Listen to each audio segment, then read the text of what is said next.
Hello, ladies and gents. Welcome to CGX, and this is American Black Ops in Russia is beyond insane by channel Cappy Army. Yes, new Cappy Army video, latest one. Is this gonna be Maduro 2.0 in Russia with Putin? What Black Ops in Russia? Okay, this is gonna be interesting video. I'm guessing some new info is there or something, because why this video now? Things about Iran, Venezuela, Greenland is happening. Where did Russia come from? So I guess something new is out. It's going to be interesting. That's this one. U.S. Special Forces are conducting a Black Ops sabotage campaign deep behind Russia's lines. A new report from The Telegraph just revealed that since June 2025, CIA operatives are now following a much more aggressive strategy than the public previously knew about, coordinating operations deep inside Russia. Russian agents have been waging a hybrid war against Europe for the past few years, and now it appears the West is striking back. Today, I'm going to show you what targets are already being hit and what happens when one of these operations goes wrong. We're just now learning that when the Russian military launched their full-scale invasion of Ukraine in 2022, in response, the CIA partnered with their NATO allies to activate sleeper cells that were already inside Russia. These agents began collecting intelligence on the war effort from behind the lines.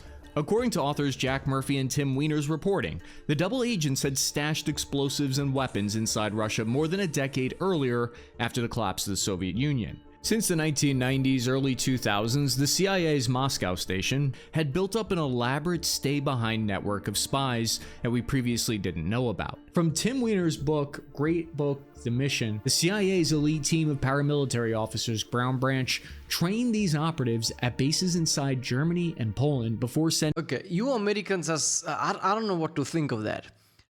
You have this secret spy sleeper cells inside Russia doing Russian thing right now, doing sabotage there, and a guy's like, oh, here's a book about it. What are you doing? What the fuck are you doing? How is this allowed? How is like defense agencies, like how is CIA not getting pissed off? Right? This would be like, okay, Pentagon would be like, okay, what you doing? Why are you telling Russians how this works? I'm guessing obviously Russia would somewhat know, but still this is like on the nose, isn't it? Like just posting a book out there. Okay, here's how we're doing it. Sending them into Russia.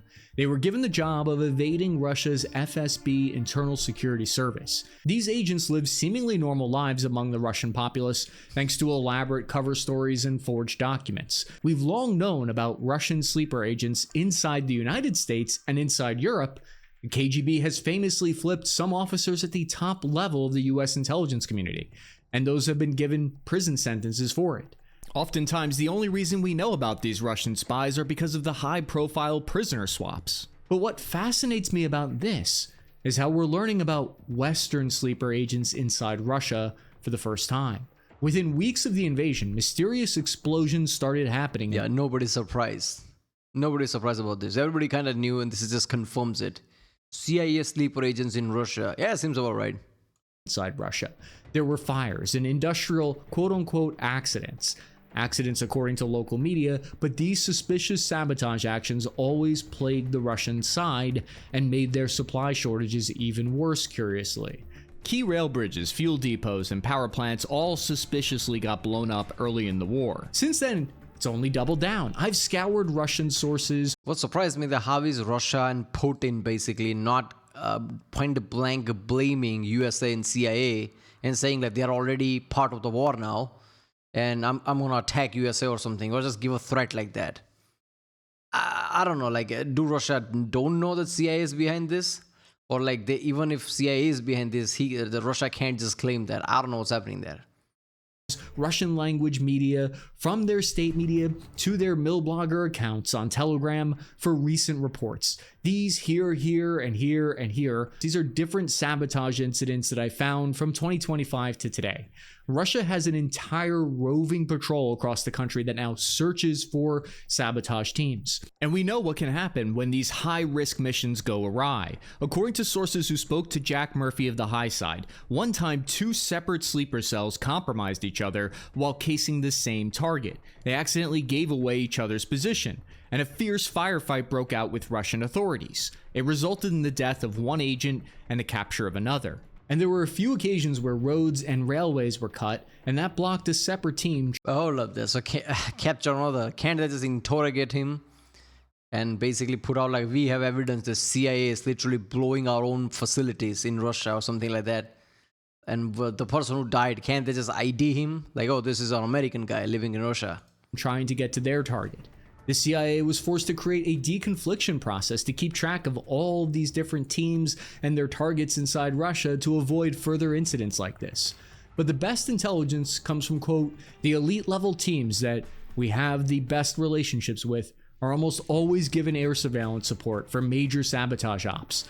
Drones we don't even know about yet are loitering all over the Ukrainian and Russian airspace, end quote. What's interesting is how Western media does the same thing and reports that highlight links to Russia's GRU and SVR in attacks across Europe. The reason we're seeing this now is because since at least 2014, there have been increasing incidents of Russian GRU agents conducting a covert campaign against the US and Europe. Moscow spies have blown up rail lines in Poland, burned down warehouses with aid to Ukraine, poisoned dissidents in the open, tried to assassinate heads of defense companies, and attempted to blow up packages on a flight. That's just a few of the missions that Russia's covertly been responsible for. What we're seeing here from the outside looking in, I think, is a ramping up of this hybrid war. But what's still unclear to me is where it's all headed. But before we get into that, I use this episode's sponsor, Ground News, to research. So Putin, every time he's paranoid about America, he's not really paranoid. This is real. Yeah, US are doing all this like, sleeper agent and sabotages. Russia doing the same thing with NATO. Back and forth, it's still happening. Cold War did not finish, did it? Cold War is still going on. Yeah, well, go to original video page link and from there support this channel. A month. Similar to the tactics we've seen of Russian sabotage attacks throughout Europe, the clandestine operation in Russia was allegedly run in partnership with NATO's allies, who actually had their operatives in country in Russia to provide a crucial layer of plausible deniability for the US. In response to the wave of suspicious explosions and accidents behind Russian lines, CIA Director of Public Affairs Tammy Thorpe said, quote, the allegations that CIA is somehow supporting saboteur networks in Russia is categorically false, end quote. However, Title 50 of US Code states the CIA can legally lie to the American public or whoever else to preserve. Why even have that post then? Where public, it's her whole post is to like give out all this information, but it's legally, she can literally lie. So it's like people like, yeah, all right. You saying that means nothing. Operational integrity. So long as they keep congressional leaders properly briefed, it's all above board by US standards. After Russia annexed Crimea in 2014 and then allegedly interfered in the 2016 US election, that's when the NSA started working with the relatively new US Cyber Command on a fail-safe solution. They began planting cyber weapons in Russia's critical infrastructure. These can then be activated at a later date to shut down critical services from power to water, similar to the type of cyber weapons we saw used against Iran and Venezuela most recently. You might think the Russian government would be highlighting these missions, but counterintuitively, Moscow's actually actively tried to hide any evidence that Western agents are running amok in their backlines. Without many arrests to show progress, such a revelation would only weaken morale. When 20 people were killed when a Russian Aerospace Defense Forces Institute building burned to the ground in April 2022, the TASS state-run media company blamed the fire on old faulty wiring. If they suspected foul play, they didn't mention any of it to the public. The intelligence that these undercover officers... Dude, the point that, okay, America is literally blowing our shit up while Russia is invading Ukraine is not a good look. Of course, they were not going to admit that. Imagine the people's perception. Oh, we just attacked Ukraine because of like reasons, all right? There were Nazis there or whatever, right? Reasons. And now America's blowing our shit up and we can't even finish the war. People will be too pissed off. Collected can be more important than the bombs. John Ratcliffe, the new CIA director, gave his philosophy as gray operations, saying he believed that warrantless collection was an indispensable national security tool, and said that broader collection under the Foreign Intelligence Surveillance Act accounted for more than half of the actionable intelligence. The US intelligence community correctly predicted that the... Okay. CIA director is using an Android. Half of the It is collection Android, right? under the Foreign Intelligence Surveillance Act accounted for probably. more that the Russian invasion would happen almost to the day, and they provided detailed war plans to Ukraine and the rest of Europe leading up to the invasion, while most around the world were skeptical and unwilling to accept that a major war was about to kick off. It's also why reports indicate that the Stay Behind network was able to activate even days prior to the invasion because they knew what was about to happen. Exactly how the United States got such detailed intelligence from right under the noses of Russia's security apparatus is, of course, a closely guarded secret, but it reveals the level to which they've penetrated the Russian government. Former CIA paramilitary officer Mick Mulroy said, "I do not know who is behind these attacks, but their value is substantial and serves multiple purposes. Russia has had a significant problem keeping up with its logistical supply lines. These attacks further complicate its efforts to supply its forces," end quote. Since then, covert action by America and Russia against one another has only escalated. Since then, NATO generals have openly started talking about preemptive strikes against Russia in retaliation, and it appears the first step is the US intelligence community was authorized to hit back. And the first indication of this came in 2024, when Ukraine's long-range drone strikes against Russian oil refineries were starting to run into a significant problem. A majority of the Ukrainian munitions were being intercepted, shot down, or zapped by Russian electronic warfare before they even got to their targets. And when Kiev did manage to hit the oil refineries, they weren't sure the extent of the damage they did, which makes follow-up attacks more difficult to plan. Worse yet, they weren't sure where to even aim to deal the most damage. This meant prior to this summer, Russia was able to easily repair the refineries after each wave of attack within just a matter of days. Then, starting in summer 2025, CIA officers were surprisingly authorized to help tip the scales. And the way they did it was they spent months poring over and analyzing schematics of Russian refineries. They looked at every blueprint looking for something specific, trying to find a vulnerable, difficult to replace part. And that's when an expert analyst with a touch of the oil refinery TISM found a precision machine coupler that is incredibly difficult to replace, because sanctions on that part make it extremely hard for the Russian companies to come by. The piece of hardware is so sensitive that it's described as an oil refinery's quote-unquote Achilles heel. The Death Star vent shaft, if you will. Open source public facing reports that you or I can access won't describe it in any more detail than that. Yes, most Jack Ryan's spy work is just reading through hundreds of pages of oil refinery parts and compliance sheets before you get to actually blow anything up. According to Yeah, blowing anything up is childish. This is what the wheat of the things are, whatever the phrase goes. Finding shit like this, logistical things like this, it's where this is intelligence. This is I in CIA. Where otherwise CIA is just like some military group or paramilitary group that just blow shit up. No, this is what CIA does. Find specific things. officials who spoke to the Telegraph, CIA officers partnered with and helped guide Ukrainian drone operators on how to fly their strike package in a way that would avoid Russian air defense systems. Then, American intelligence provided key specific live battle damage reports. But the pressure wasn't enough. So beginning in October 2025, the US military began providing Ukraine with new intelligence, but this time for missile strikes to hit those refineries deep inside Russia. Almost immediately. All of that. America is literally telling Ukraine where to attack, implying Ukraine is a gun and America is the one who's telling where to attack.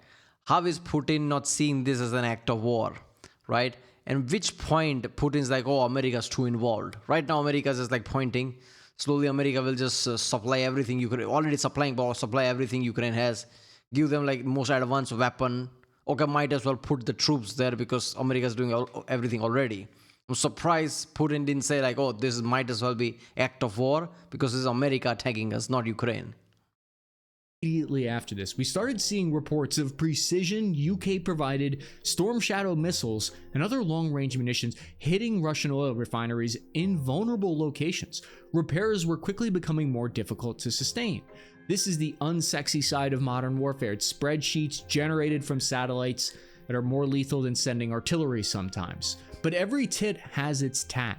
Because at the same time, we started observing the first evidence that the Chinese Communist Party is providing the same type of satellite targeting data, but to Russian units, to help them hit Ukrainian troops and buildings. This is when American intelligence went into overdrive. Ukrainian long-range missile strikes. It is very weird to see Russia needing China for intelligence. I mean, yes, China's been getting powerful, probably the top two powerful now. But before the Ukraine invasion, people always assume like Russia, USA. Okay, USA has way too much technology and Russia doesn't have that much money. But even with things that Russia have and technology that Russia have, at least they have the edge on technology compared to every other country. Russia would not need someone's help if Russia is going against something like America or something. America has the most cutting edge technology, but Russia still has satellites and everything that America can say, I have too. Maybe not as advanced, but still. Russia actually needing Chinese satellites and Chinese intelligence is weird to see, right? I mean, nowadays we got used to it after seeing how it's working in Ukraine. But still, in the grand scheme of thing, imagine 5-6 years ago somebody saying, if Russia invades Ukraine and Russia needs China's help with intelligence, everything. That just feels weird. Against those Russian oil refineries became a lot more surgical and destructive virtually overnight. By late October, analysts estimated that the Ukrainians had destroyed over 38% of Russia's oil refining capacity.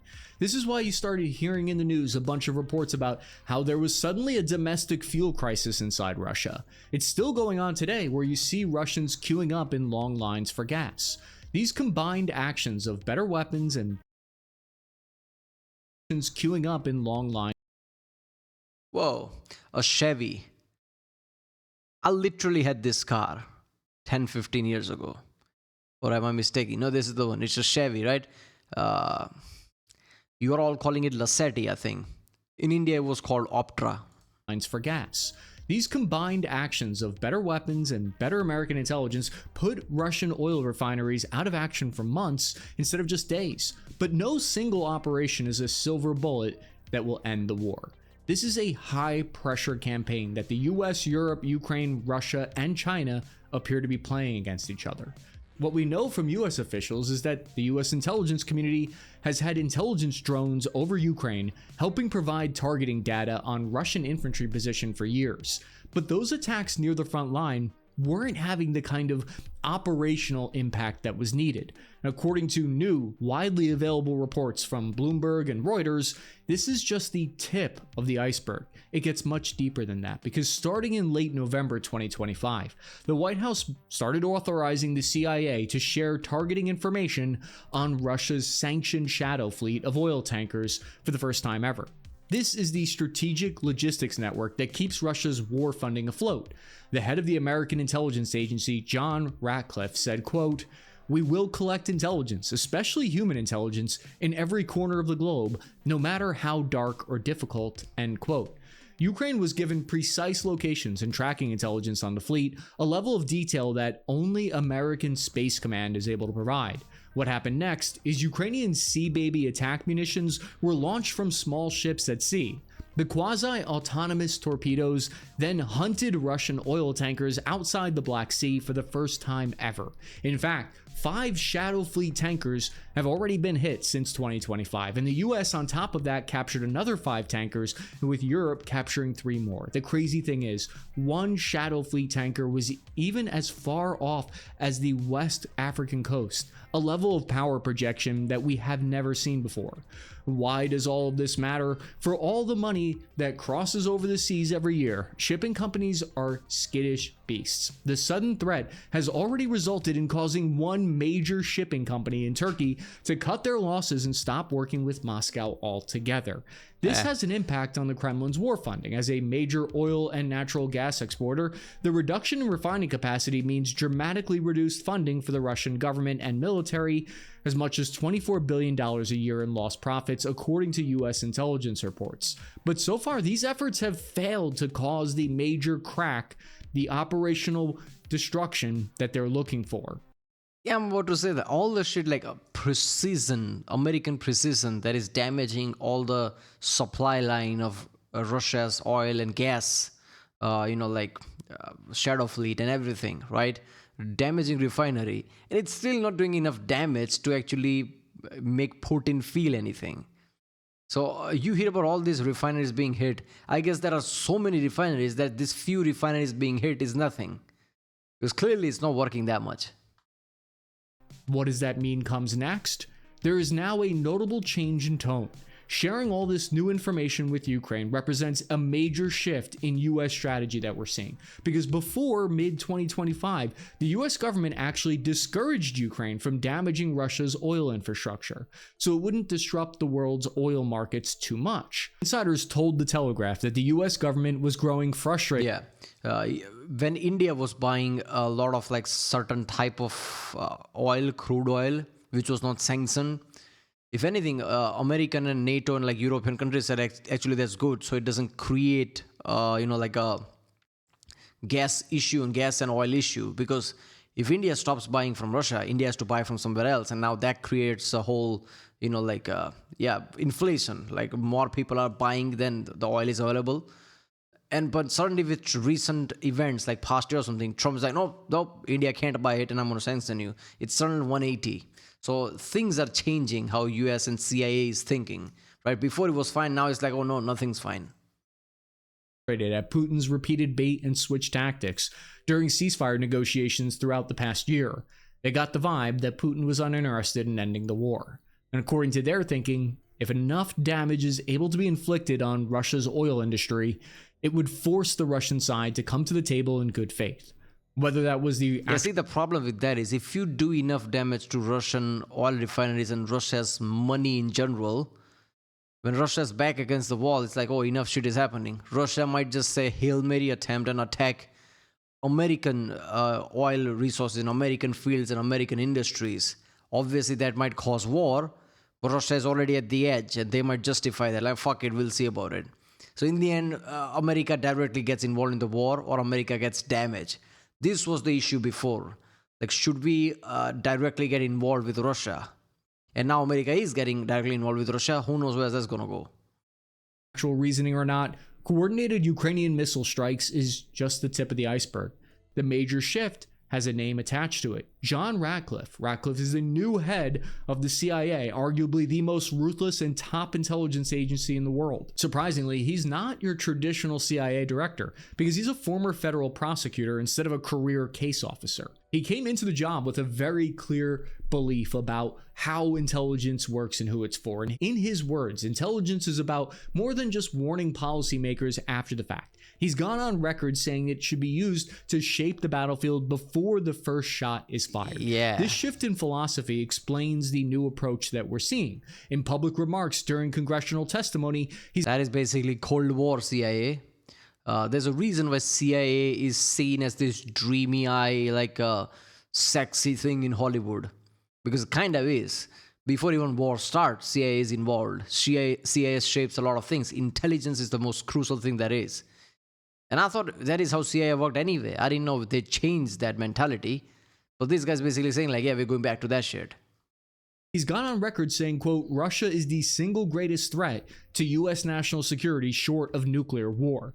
Ratcliffe has argued that publicly that risk avoidance became a liability after 2016. And this puts us into the head. Yeah, Russia attacking Ukraine is an issue.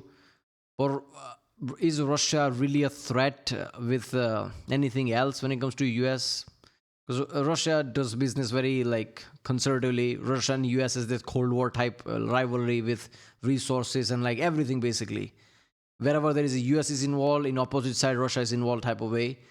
But isn't China the bigger threat because China is growing as big as nearly US now? No country has ever had this kind of power that China has apart from USA. China possibly attacking Taiwan. I thought China is the biggest priority. This is the reason when newer planes are more Pacific oriented. Can we fly in Pacific because of China, right? Because of Taiwan thing. This is why the, marine strategy changed of like this small groups scattered around, basically. That's how Marines' doctrine will change because of this, right? Because of China. I don't know. Headspace and the philosophy of the new CIA operations, because under Ratcliffe, the intelligence community's posture changed to be more assertive around the world. During testimony to the Senate on his confirmation hearing, he laid out a vision of being more aggressive with covert actions, as opposed to previous administrations' focus on delivering analysis. He said they will be, quote, going places no one else can go, and doing things no one else can do, end quote. This shows the US government has been taking a much more active hard power role in trying to stop Russia.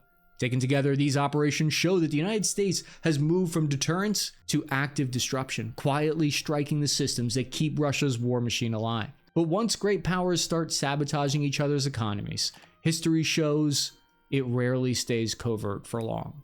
If you like this episode, Yeah, well, there you go. American Black Ops in Russia is beyond insane. CIA says glows off. That's what this is. This is my channel, Happy Army. If you like my reaction, don't forget to subscribe, and I'll see you next time.